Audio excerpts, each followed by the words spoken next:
প্রিয় ভিউয়ার্স, আসসালামু আলাইকুম। আজকে আপনাদের জন্য নতুন একটি ভিডিও নিয়ে হাজির হলাম। ইনার কামিজ কাটিং বা ডাবল পার্টের কামিজ কাটিং। ভিডিওটি শেষ পর্যন্ত দেখার অনুরোধ রইল। চলুন শুরু করা যাক। প্রথমে এখানে আমি দুটি পার্ট নিলাম। একটি হচ্ছে আমার মূল কামিজ, আর একটি হচ্ছে ইনার বা সেমিজের কাপড়। আমি আজকে প্রথমে সেমিজের কাপড়টা কাটবো। সেমিজের কাপড়টি কেটে এরপরে আমি ইনারের মূল যে জামার কাপড়টি আছে সেটার উপরে বসিয়ে কেটে দেখাবো। ধৈর্য সহকারে ভিডিওটা শেষ পর্যন্ত দেখার অনুরোধ রইল।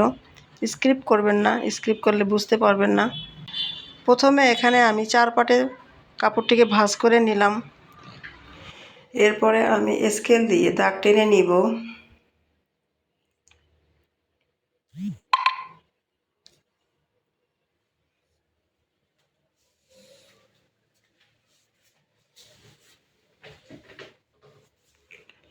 এক ইঞ্চি নিচে আরেকটি দাগ দিলাম, এটা সেলাই মার্জিনের জন্য।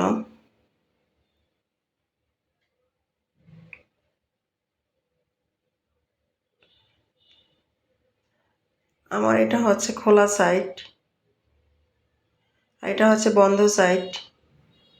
এখানে আমি 2.5 গজ পরিমাণ কাপড় নিয়েছি।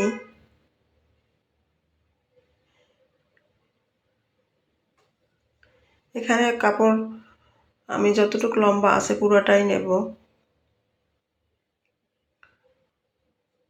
আমার মূল কামিজের মাপ 46। এখন আমি এখান থেকে বগলের মাপটা নিয়ে নেব। বগল এখানে 6.5 ইঞ্চি। যার জন্য বানাচ্ছে উনি একটু ফিটিংস পছন্দ করে, আপনারা চাইলে 7ও নিতে পারেন। এখন আমি এখান থেকে সাইড ফাড়ার মাপ নিব। সাইড ফাড়া 22 ইঞ্চিতে দাগ দিলাম। এখন বগল ও সাইড ফাড়ার মাঝ বরাবর আমি দাগ টেনে নেব।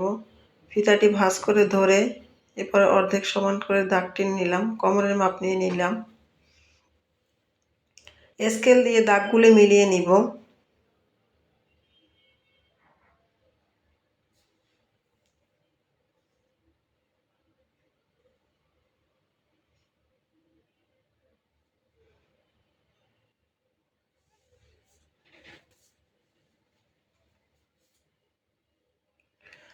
আমি নিচে 1 ইঞ্চিতে দাগ দিয়ে নিলাম। এটা আমার সেলাই মার্জিনের জন্য। সেলাই ভিডিওটা আমার চ্যানেলে দেওয়া আছে, দেখে নিতে পারেন। এখন আমি এখান থেকে কাঁধের মাপ নিব। কাঁধ আমি 7.5 ইঞ্চিতে দাগ দিব। এটা 45 ইঞ্চি বডির জন্য। এখানেও 7.5 ইঞ্চিতে দাগ দিব।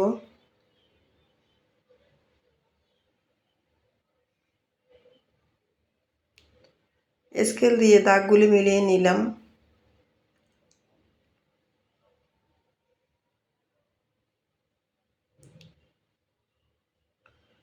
বডির মাপটি আপনারা ফিতা দিয়ে এভাবে ধরে নিতে পারেন।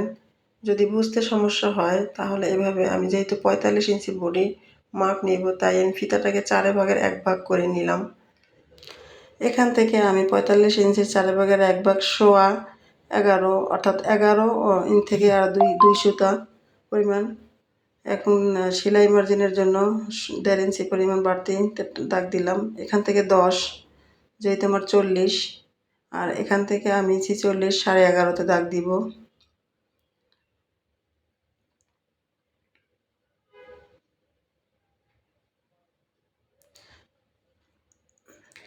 আমার নিচের ঘের হচ্ছে 26, তাই তার 13তে দাগ দিব। এক্সট্রা আমি 1.5 ইঞ্চিতে দাগ দিলাম। এখন আমি স্কেলের সাহায্যে দাগগুলো মিলিয়ে নিব।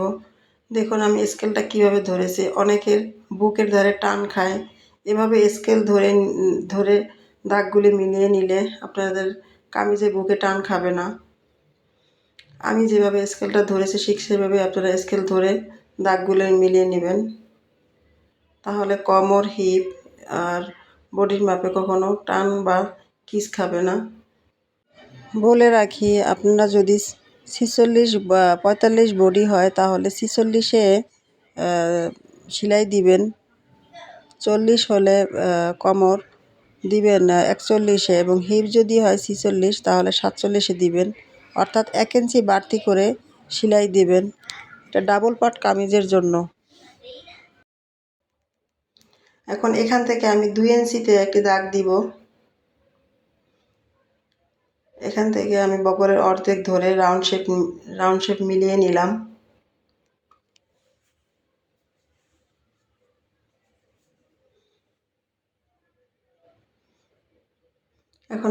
এখন আমি কাপড়টি কেটে নিব।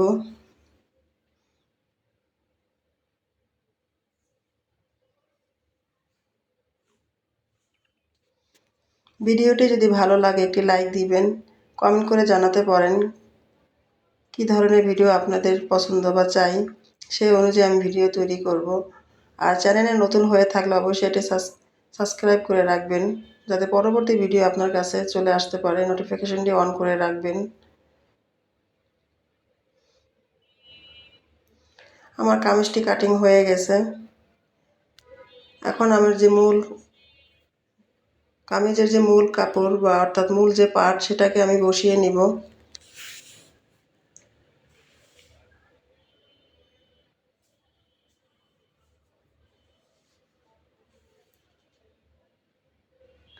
এখানে আমার নিচেরটা হচ্ছে ফ্রন্ট পার্ট আর উপরটা হচ্ছে ব্যাক পার্ট। পার্ট দুটিকে আমি সমান করে ধরে বসিয়ে নিব।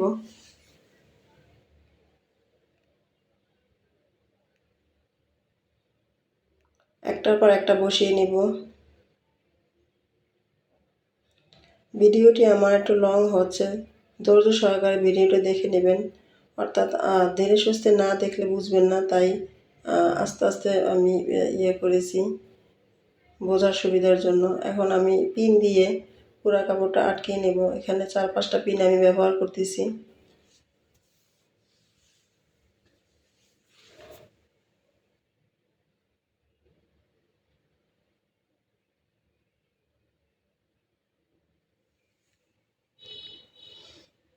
পিন দিয়ে আটকে নিলে সুবিধা আছে যে কাপড়টি এদিক সেদিক নড়াচড়া করে না বা কাপড় এদিক সেদিক বাড়তি কাটা হয় না। পিন ব্যবহারের চেষ্টা করবেন, অবশ্যই আয়রন করে নেবেন। এখন আমি এই পার্টটি এটার উপরে বসিয়ে নিব।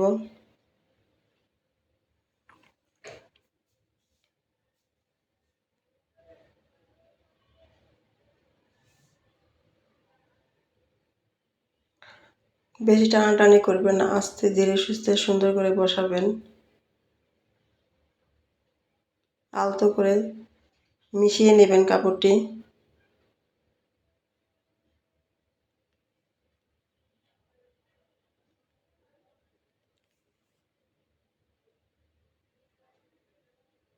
এখন আমি চারগুলটা কেটে নিব।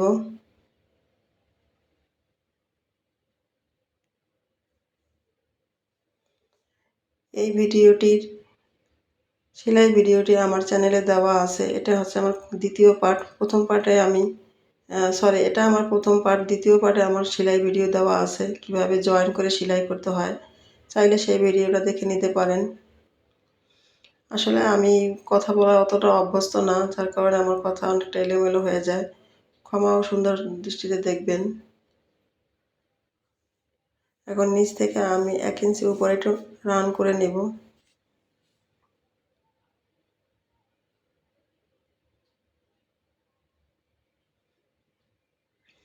কমেন্টে অবশ্যই জানাতে পারেন যে কোন ধরনের ভিডিও আপনাদের পছন্দ বা চাই, আমি সেভাবে ভিডিও তৈরি করব।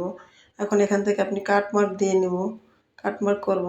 কারণ কাটমার্ক করে নিলে আপনারা যখন পার্ট দুটিকে বসে সেলাই করবেন তখন কাটমার্কে মিলিয়ে মিলিয়ে সেলাই করতে পারবেন।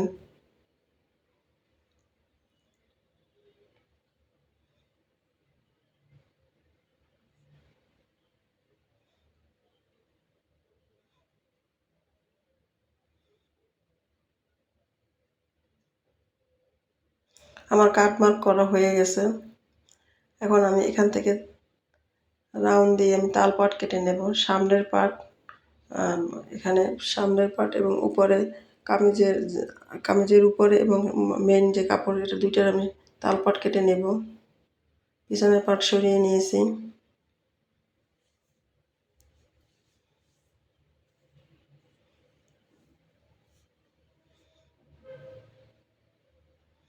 আমার পাট দুটি কাটা হয়ে গেছে।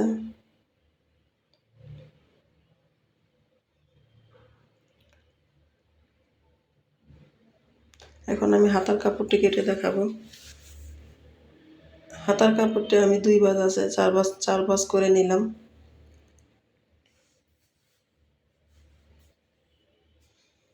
চার পাটে বসিয়ে নিলাম কাপড়টি।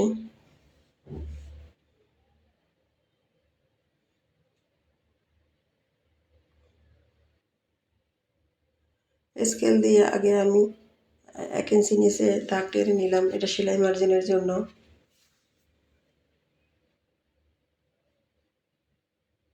এখানে 17.5 ইঞ্চি আমি লম্বা রাখবো। এখানে যতটুকু আছে পুরোটাই আমি নিয়ে নিব। এখান থেকে আমি 3 ইঞ্চিতে একটি দাগ দিলাম। এরপরে 8 ইঞ্চিতে একটি দাগ দিলাম। দাগগুলো আমি মিলিয়ে নিব।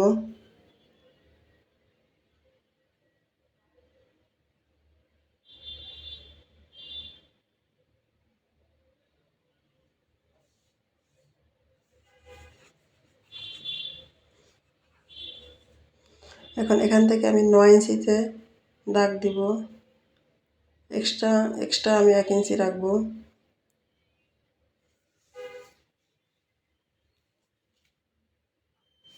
এখান থেকে আমি 8 ইঞ্চি 7.5 ইঞ্চিতে দাগ দিব। উপরে দিয়েছি 9 ইঞ্চি, নিচে দেব 6.5।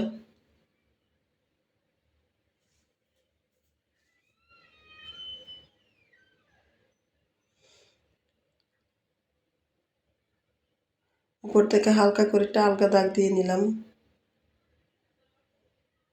এখন রাউন্ড করে আমি শেপ করে নেব হাতাটি। এখন স্কেল দিয়ে ঘুরিয়ে আমি দাগ টেনে নেব। ভিডিওটি যদি ভালো লাগে অবশ্যই একটি লাইক দিবেন। চ্যানেলে নতুন হয়ে থাকলে সাবস্ক্রাইব করবেন। আপনাদের একটি লাইকে আমার ভিডিও বানাতে উৎসাহ পাই, তাই এটি লাইক অবশ্যই দেবেন। আমার হাতাটি কাটিং করে নিতেছি আমি। এখন এটিকে আমি আলগা যে ইনারের কাপড় আছে সেটার উপরে বসিয়ে কেটে নেব। ভুল ত্রুটি হলে ক্ষমা সুন্দর দৃষ্টিতে দেখবেন, কারণ অত সুন্দর করে গুছিয়ে কথা আমি বলতে পারি না। এখন আমি জয়েন করে নিব।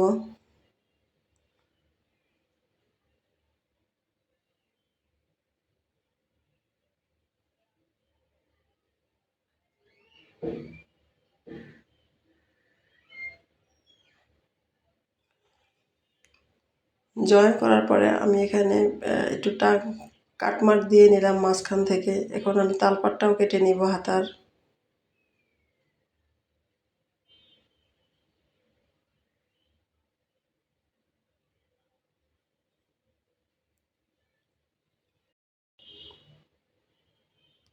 এখন আমি কাপড়ের উপর বসিয়ে এটা কেটে নিব। যারা এতক্ষণ পর্যন্ত আমার ভিডিওটি ধৈর্য সহকারে দেখেছেন সবাইকে ধন্যবাদ। আর পরবর্তী ভিডিও দেখার জন্য সবাইকে আমন্ত্রণ রইল। আজকে আমার এই পর্যন্ত ভিডিওটি আমি শেষ করলাম। যদি ভিডিওটি ভালো লাগে তাহলে একটি লাইক দেবেন এবং কমেন্ট করে জানাবেন কেমন ধরনের ভিডিও চান বা ভিডিওটি কেমন হয়েছে। আজকে এই পর্যন্ত, সবাইকে ধন্যবাদ।